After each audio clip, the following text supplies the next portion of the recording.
Gelora Bung Karno bukan sekedar arena pertandingan sepak bola. Ia akan menjadi panggung harapan, tempat jutaan mata tertuju, dan ruang di mana mimpi-mimpi nasional diuji.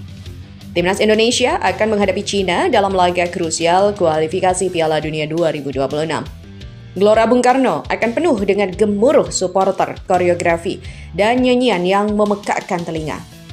Dan bagi para pemain, ini bukan hanya soal tiket menuju Piala Dunia, tapi tentang harga diri, tentang kebanggaan mengenakan lambang Garuda di dada.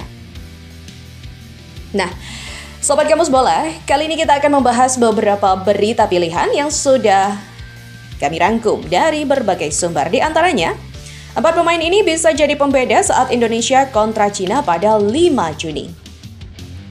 Tifola Grande bocor tuai sorotan dunia. Kejutan apa lagi nih yang bakal diberikan La Grande Indonesia? Yuk, simak selengkapnya sebagai berikut.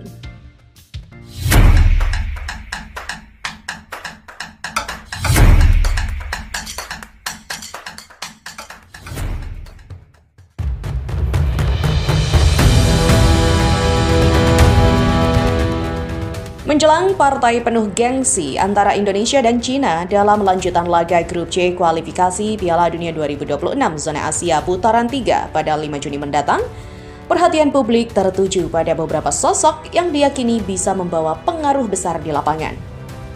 Di skuad asuhan Patrick Kluivert dan banyak nama yang diyakini tak hanya jadi pemain saja, tetapi juga menjadi cahaya harapan bagi tim Garuda.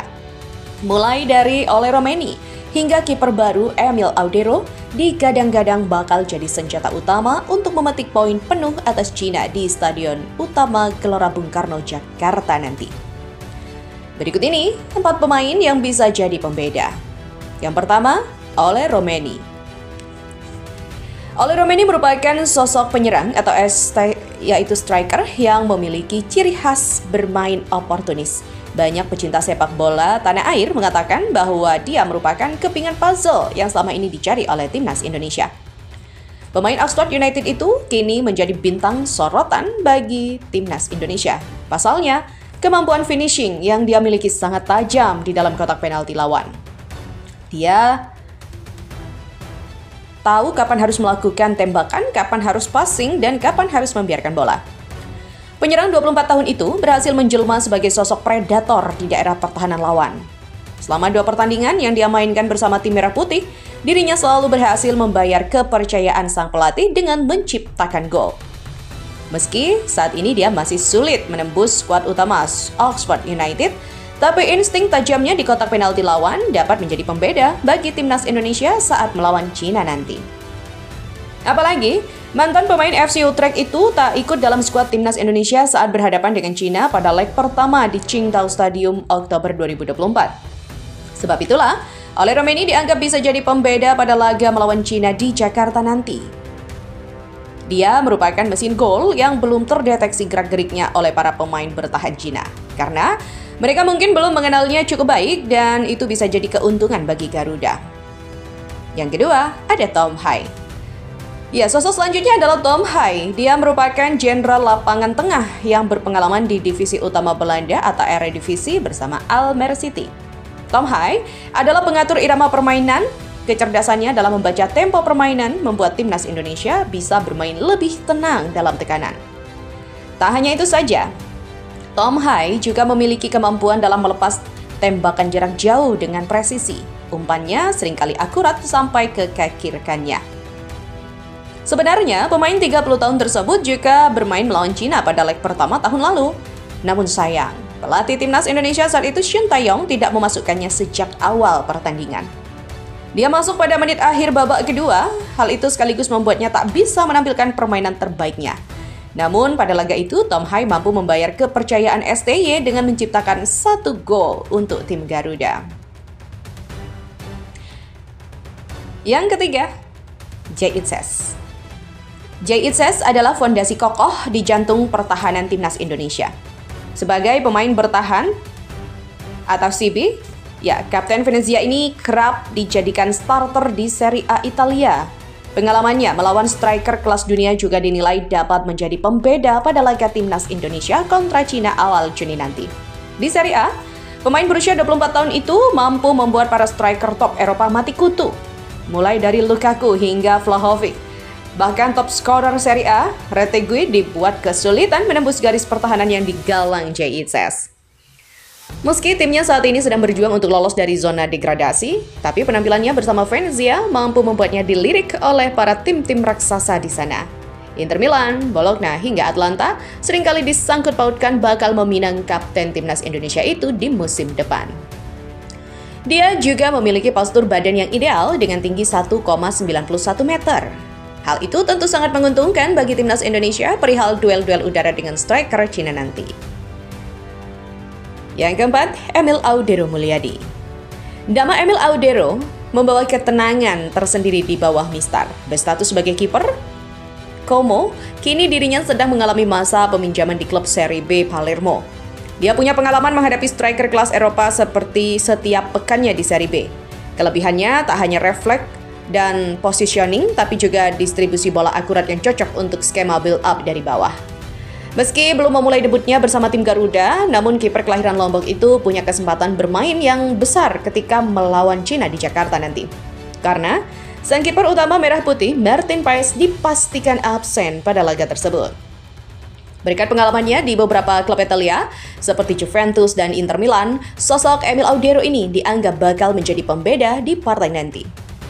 Hal itu juga karena pada leg sebelumnya, gawang timnas Indonesia yang dijaga Martin Paes mampu dibobol 2 kali oleh pemain Cina, sehingga tim Garuda kalah dengan skor 1-2 dari China.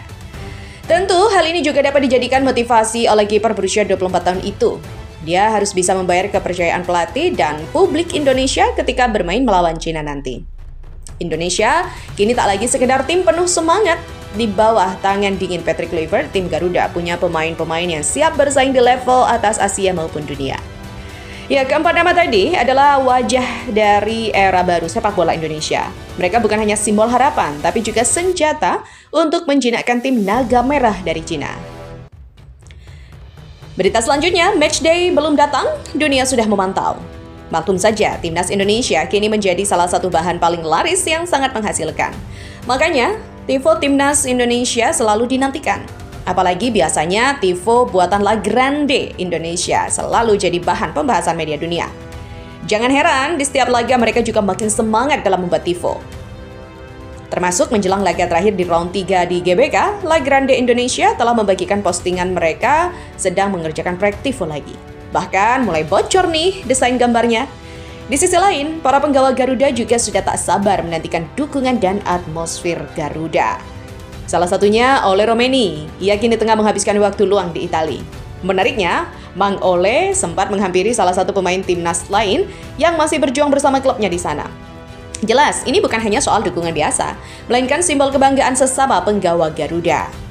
Sementara, ada tim kepelatihan juga yang tak kalah semangat mempersiapkan segalanya semenjak sebelum matchday berlangsung. Siapa yang bakal sangka sebuah tim dari ASEAN yang bisa membuat dunia tak berkedip? Ya, timnas Indonesia kini adalah magnet sorotan. Di media Asia Tenggara, menjalar ke newsroom level Asia dan bahkan menembus ruang-ruang komentar media Eropa. Setiap kali Garuda bertanding, berita tentang mereka menjalar luas. Bukan hanya di negara sendiri, tapi juga di kanal-kanal internasional. Apalagi setelah tim kepelatihan dan para penggawa Garuda levelnya udah Eropa nih. Matchday Maret lalu jadi salah satu buktinya. Saat stadion bergemuruh, kamera dunia langsung tertuju ke GBK. Sorotan tajam tak hanya tertuju, tidak hanya pada skor, tapi juga pada drama, atmosfer, dan semangat juang Garuda. Bahkan kini kreator-kreator konten dari Eropa mulai ikut nimbrung, di mana baru-baru ini seorang kreator asal Inggris, Luke Kenigal, mengulas debut Marcelino Ferdinand bersama tim utama Oxford United. Bukan karena kebetulan, tapi karena mata dunia memang sedang terbuka lebar melihat kiprah anak-anak muda Indonesia. Nama Marcelino bukan satu-satunya, semakin banyak pemain Garuda yang mulai dibicarakan. Dan itu adalah bukti bahwa kualitas dan perhatian sedang tumbuh besar dan nyata. Tapi bukan hanya permainannya yang memukau, tifo juga menjadi salah satu seni panggung yang punya sorotan tersendiri. Sebuah warisan visual dari tribun yang tak hanya menggetarkan stadion, tapi juga menghentikan scroll para netizen dunia. Garuda tidak pernah setengah hati, dari duel melawan Jepang yang menampilkan simbol perlawanan berbalut estetika, hingga laga menegangkan melawan Bahrain yang memunculkan Garuda raksasa berlapis emas seolah mengatakan inilah jiwa kami, inilah kebanggaan kami. Tifo bukan lagi elemen pendukung. Ia telah menjadi bagian dari narasi pertandingan, bagian dari cerita besar sepak bola Indonesia. Dan terbukti, media sepak bola global AD433 dengan jutaan pengikut bahkan tak bisa menyembunyikan kekagumannya. Mereka membagikan momen Tifo Timnas Indonesia. Di depan mata adalah laga kontra Cina. Bukan hanya soal 3 poin, tapi juga soal kejutan visual, apalagi yang ditampilkan oleh para maestro tribun. Apalagi ya yang akan diangkat oleh La Grande Indonesia kali ini? Apa cerita yang akan dibentuk di atas lembaran raksasa Tifo Garuda? Ya, sebagai komunitas fans Garuda terbesar di tanah air, La Grande sendiri sejak H-30 telah membagikan sebuah unggahan konfirmasi mengenai Tifo. Mereka dipastikan bakal membuat sesuatu yang wah buat laga terakhir Garuda di laga home round 3 dalam sangkar sendiri. Postingan itu langsung berbondong-bondong mendatangkan komentar netizen yang penasaran. Tapi yang menarik, ada salah satu bocoran dari berbagai komen kalau koreonya akan bergambar Garuda yang akan dikombinasikan dengan naga. Ya, jelas ini sesuai dengan lawan kita, Cina, yang dijuluki sebagai The Dragons. Tapi kembali lagi nih cuy, ini masih belum bisa dikonfirmasi valid 100% ya. Yang pasti, Tifo ini jelas akan lebih mewah dan menawan dari milik harimau. Sepasti, semua sudah menunggu kejutan apa lagi yang akan diberikan La Grande Indonesia. Bukan hanya fans Garuda, tentu media-media dunia sedang menunggu kiprah Timnas Indonesia maupun Tifo yang akan ditampilkan oleh La Grande Indonesia. Garuda bukan sekedar tim, mereka adalah keluarga besar yang menyatukan dunia. Dan sekarang, satu persatu, pasukan mulai bersiap kembali berkumpul menuju satu tujuan yang sama, mengibarkan merah putih setinggi mungkin di pentas dunia.